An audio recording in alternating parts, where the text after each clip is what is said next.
who's a freaking awesome loan officer? Rick Carrier. I've had the blessing of knowing this guy for over a decade.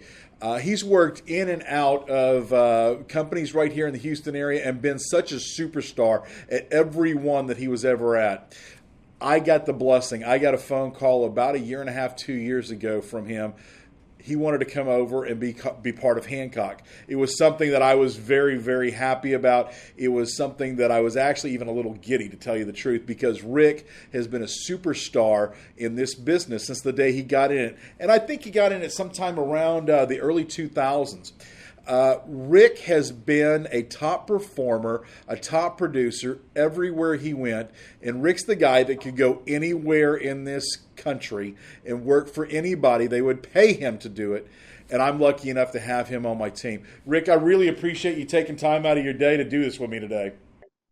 Oh, thank you. I appreciate it. So what we're going to do is just a little question and answer interview thing. And one of the biggest reasons we do this is I want our audience, and I want people across the country, especially people right here in the area that you and I work, to know the Rick Carrier that I know, to know the Rick Carrier that the real estate agents that he works with knows, and all of the people that we've got, in friends together. I think it actually caused a problem in my family. I think my brother got pissed off at me when you went to work with us instead of with him. So I've always been appreciative of that. Well, good. Yeah, me too. I've learned a lot since I've been here. All right. So here's a question that I know, and I've got my opinion on it, but I want to run this by you. What makes Rick Carrier stand out from other loan officers? I would have to say my availability. I'm always available for my agents that when they need to reach me, I'm always available. My 17 years of experience, as well as being a credit expert at this point.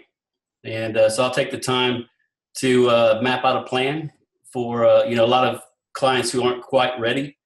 They'll receive a plan of action. I'll tell them exactly what to do.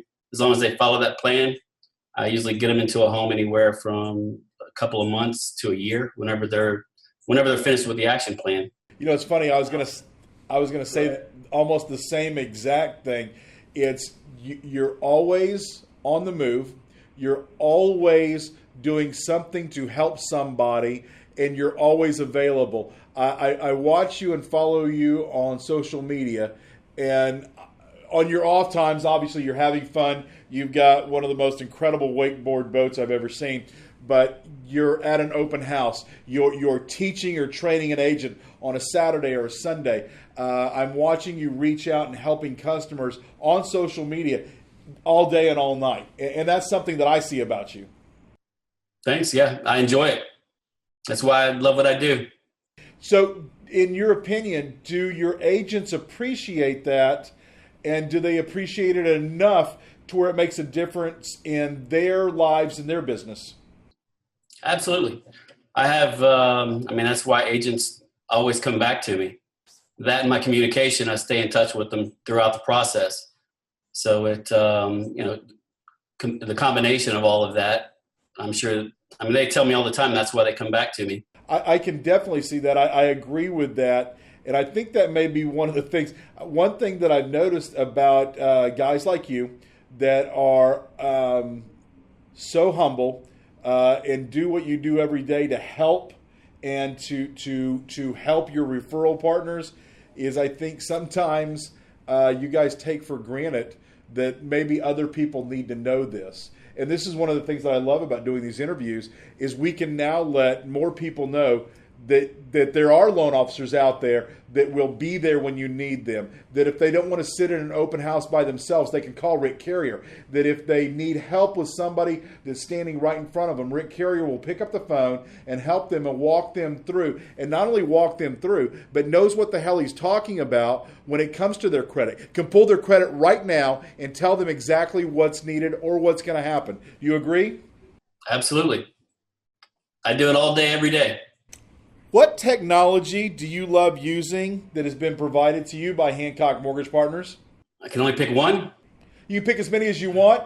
Matter of fact, I interviewed Linda Hall from Arizona earlier, and she said she named her top 3 and the reasons why. So the camera is yours. Okay. Well, I love the lead gen system. I mean, that's great. The fact that you guys are doing what you do to help agents and help us provide that to our agents. I mean, that really makes a difference. That's a tremendous value. That also gives me a chance to help them build a CRM to stay in touch. I'm helping them. So what I'm hearing you say is help build a future pipeline. Yeah, I'm basically, I help them build a future pipeline. I help them to stay in touch with them, and just build their book of business. And I love the app. The app is great. You're able to put all kinds of little ebooks and stuff in there, so you can really customize that. And I have agents now who will just send that over to prospects. They'll fill out the application. It has tons of information in there. I've got credit tips and everything else, so it works out well. And actually, the lead gen and the app, they work together, so it's great. One of the things that I know about you is you're very tech savvy, and you'll take these pieces of technology and add to them and make them better to where they're more of a value and a better tool. You just said something that I think for me, I would like for you to expound on and tell what it is that you mean when you say that you can put ebooks, you can put links inside of the app. When you say that, kind of share with us what that means. Well, basically, it's you can provide a URL. So if you find a place to save your ebook or whatever it is that you want inside the app, and the agents can do this too, which is great. Then anytime anybody clicks on it, it's going to go straight to that URL and open up that ebook. What changes are you going to do to increase your leads, your business, and your leads to your referral partners coming up in this next quarter? Well, the first thing I have to do is keep learning, and I have to keep implementing. And that's the number one thing. And then after that, then I'm going to pass it on, everything that I'm learning, to my agents and other partners. I mean, that's really what it's going to take. You just said something that made my heart smile. And without being pompous, I can guess out of 100 loan officers out there, there may be 10 that actually put forth the effort to learn and educate and find new systems and new marketing ideas and new things for the referral partners. I know for a fact that you're one of them, but let's just go off topic here. And without being, pompous, or I can do it because I'm an ass anyway. What is it that makes you different to continue to educate yourself and to make sure you're up and relevant in today's market, where most where most loan officers won't do that? Well, if you don't, then you're not going to succeed. It's all about planning. Whenever in my previous one of my old bosses, he always said, if I didn't have a plan, I had a plan to fail. So that's always stuck to me. And, your education is part of that plan. So, it's something I do. I've got 4 more books on my nightstand that I'm going through. So it's always about educating yourself and sharing. So not only are you good looking, you're very humble too. I don't know about that. All right. What do you love most about being a loan officer? Helping people. You get to help people with the biggest investment of their lives. And you get to help agents. I really didn't know how much I liked teaching and helping agents until I came over to Hancock. And you guys helped me with some of those tools. And it's been great. I mean, I enjoy that a lot more than I thought I would. I've always done it on a one-on-one basis. And you get to help a lot more people a lot faster. I've actually had the benefit of being with you when we had 20, 30, 40 agents in a room and watch you take the time and teach and talk on a level that may be much lower than what your technical abilities are, to make sure everybody understands. I've always been impressed with how patient and coaching and helpful you are when doing that. And I've had the benefit of being with you 3, 4, 5 times doing this. And it's something that's always impressed me.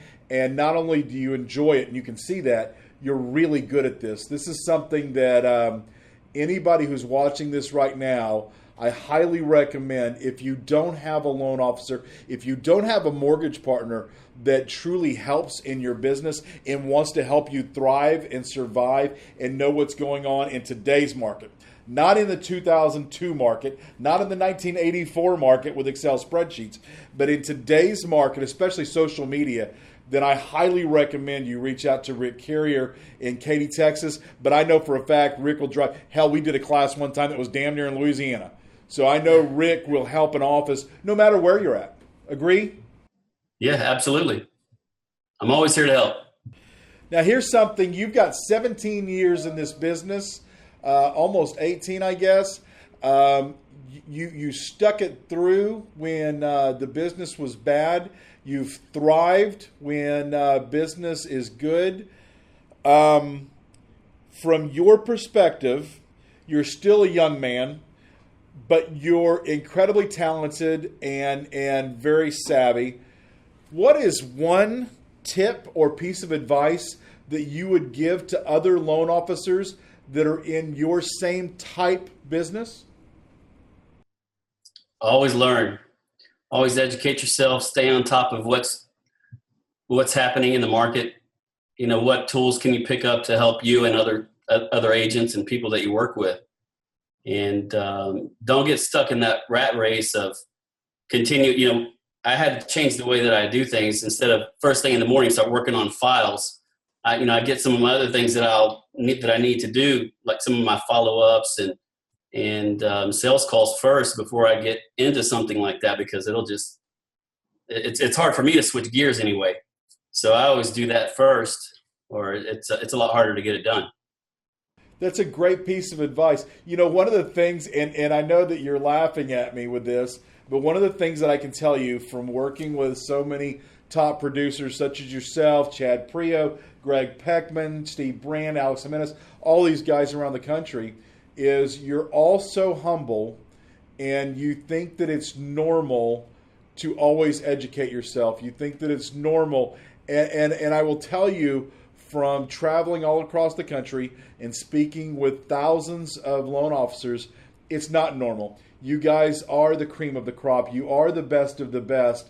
And I really, it makes me smile inside when you guys all say the same thing about educating yourself, about making yourself better, about helping your referral partners, instead of the here's my rate sheets and donuts, give me, and the always negative guys.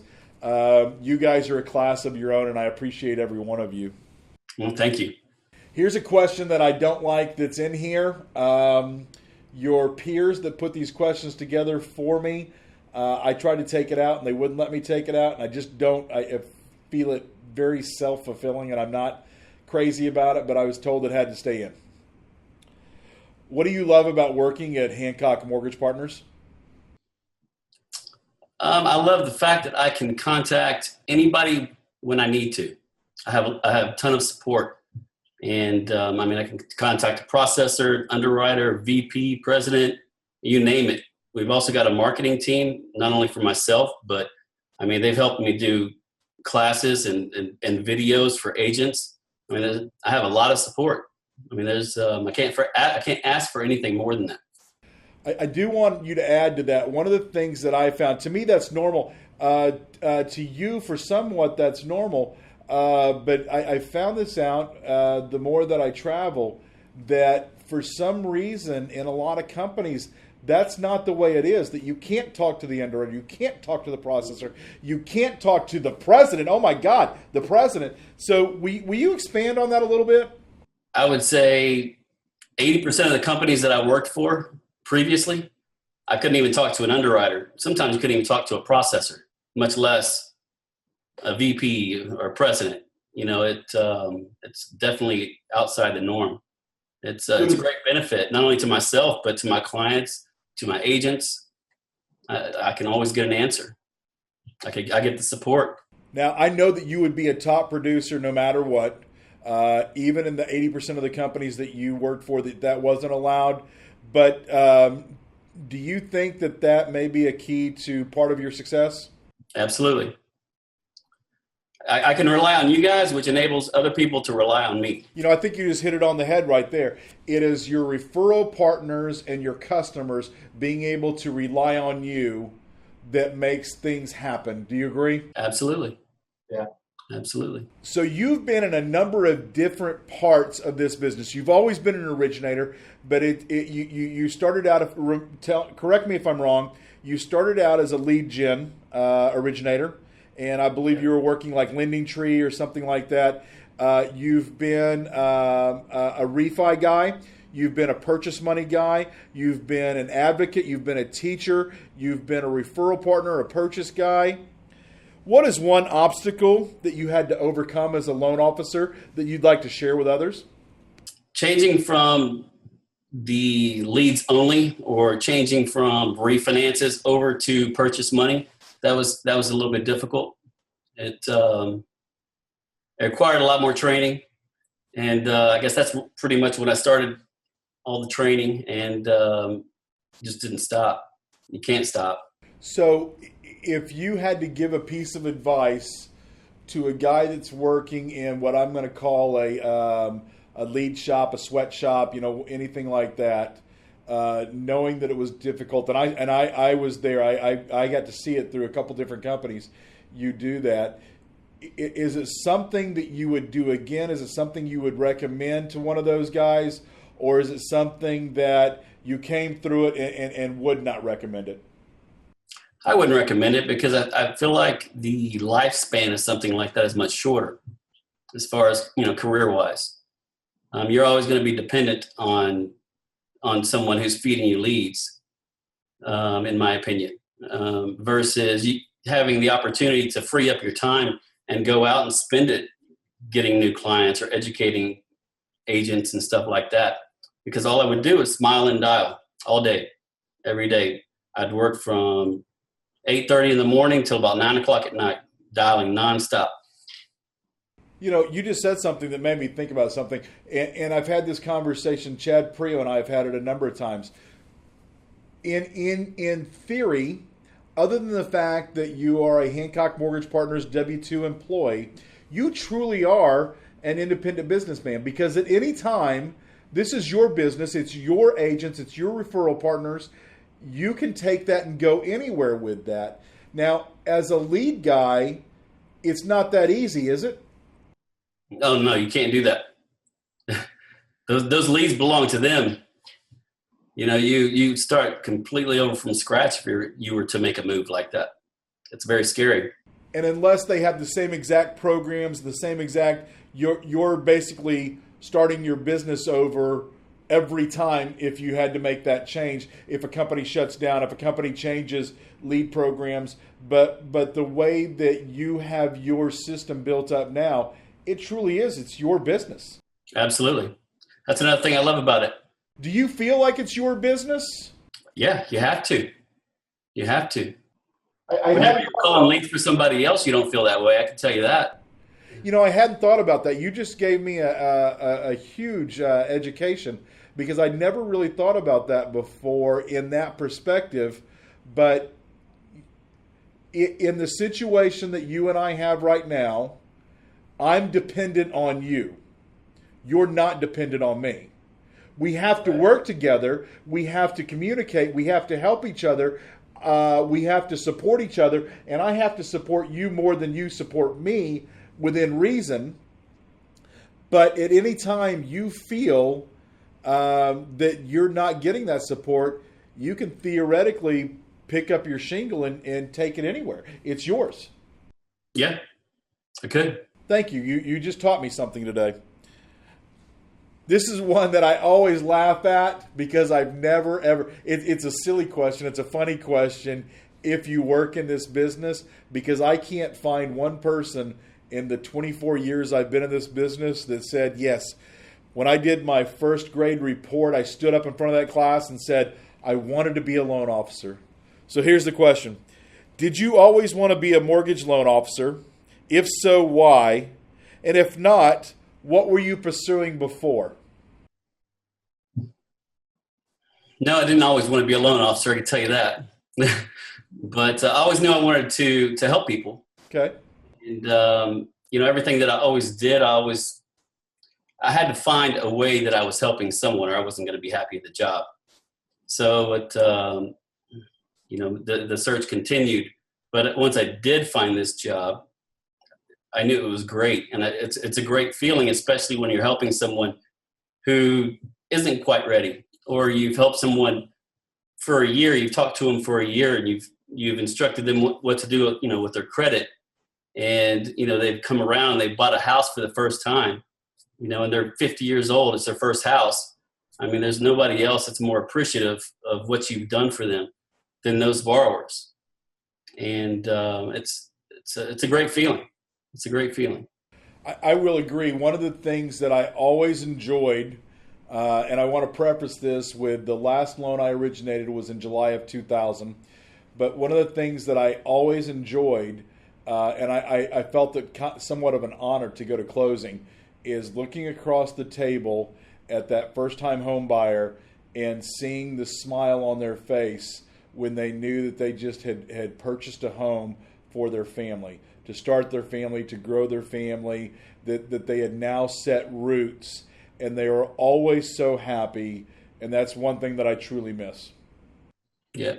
And that's another thing. I started going to all my closings. I've gone to all my closings over the last probably 3 years, and just to be able to sit across the table, and get to give them a hug or shake their hand, all of that stuff. It's the icing on the cake. Agree. And that's one thing that you probably did not get to do when you were working leads, doing refis, things like that. Absolutely not. I'd have to stop calling. If I stopped calling, then you don't make any money. So, it's kind of a catch-22. That's a great point. Stuck in that same spot. That's a great point. What is one piece of advice you would give to, let's say, a first-time home buyer, a move-up buyer, an empty nester buyer? What's one piece of advice you would give to anyone out there that is going to purchase a home in the next 3 months, 4 months, 6 months? Talk to a good realtor and a good loan officer first. Let them look over all your documentation first, so you can prepare and know if there's any issues up front.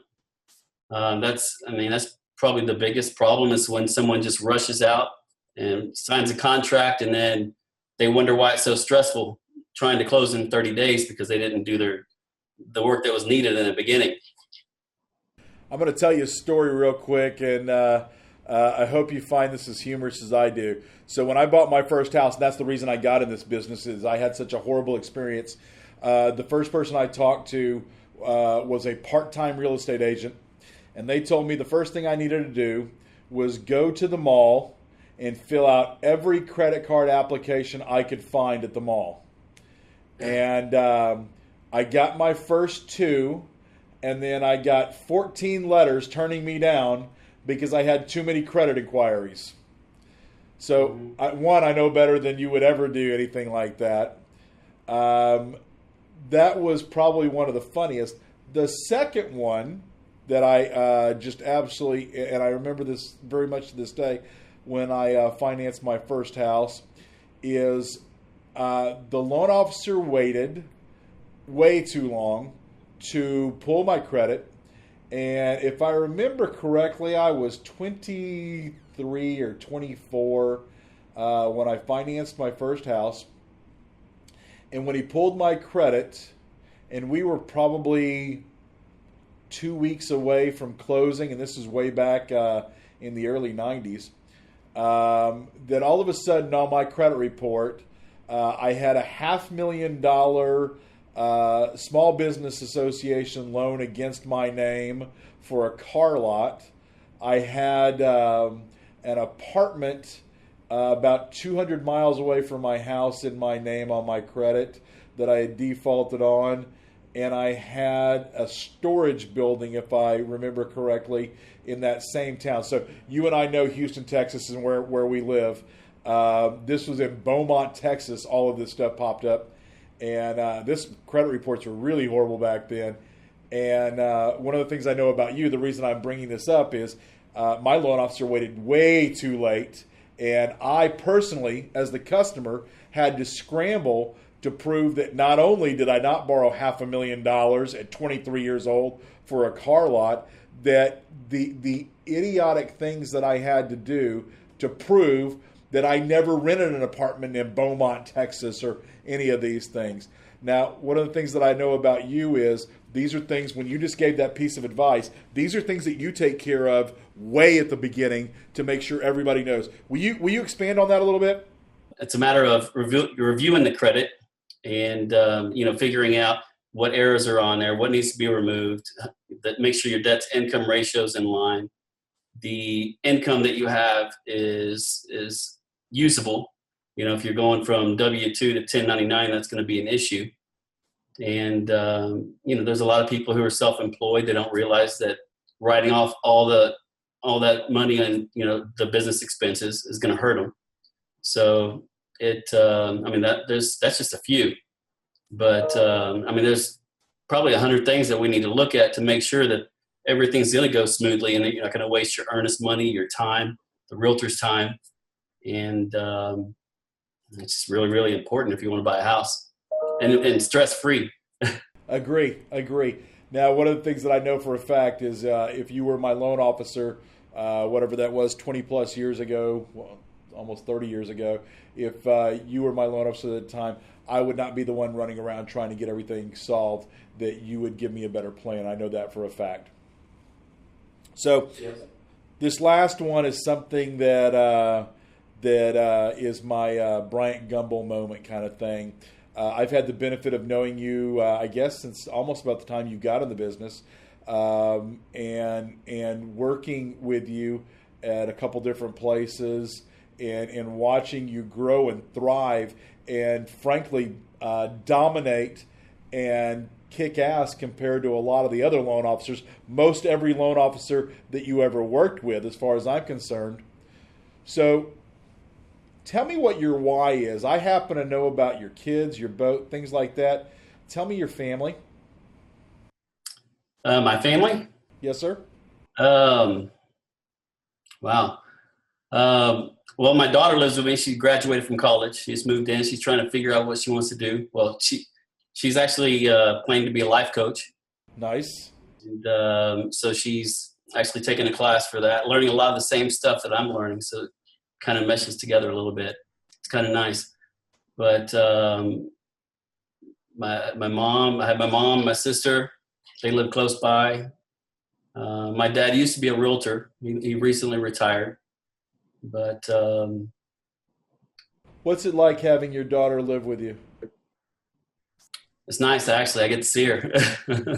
I know I don't get that for very long, so I'm going to cherish it while I can. I feel the same way. It's kind of a double-edged sword because on one hand, we kind of tease the millennials and the Generation Z for never moving out and staying at home. My daughter's 24, and I never want her to leave.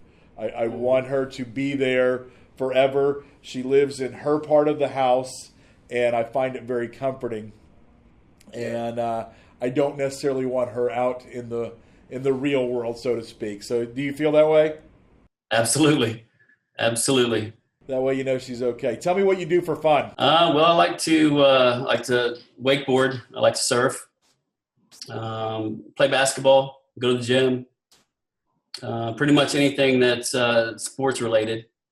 Tell me about this wakeboarding and surfing behind your boat. I watch your videos, And that's something that I've never seen before. I think you're the first one I saw within the past couple of years doing that. And I see it everywhere now. But how long did it take you to learn how to do that? Probably 2 times. Okay, so you're a show off. I used to surf in Galveston in our massive 1 foot tall waves. But so I mean, it was pretty easy. Wakeboarding took me a little bit longer. Surfing is easier. So, you're only going 10 and a half miles an hour versus when you're wakeboarding, you're going 22, 24. So but it's fun. It's almost like skiing. It's as close to flying as you can get. So it's one of my favorite things to do. Awesome.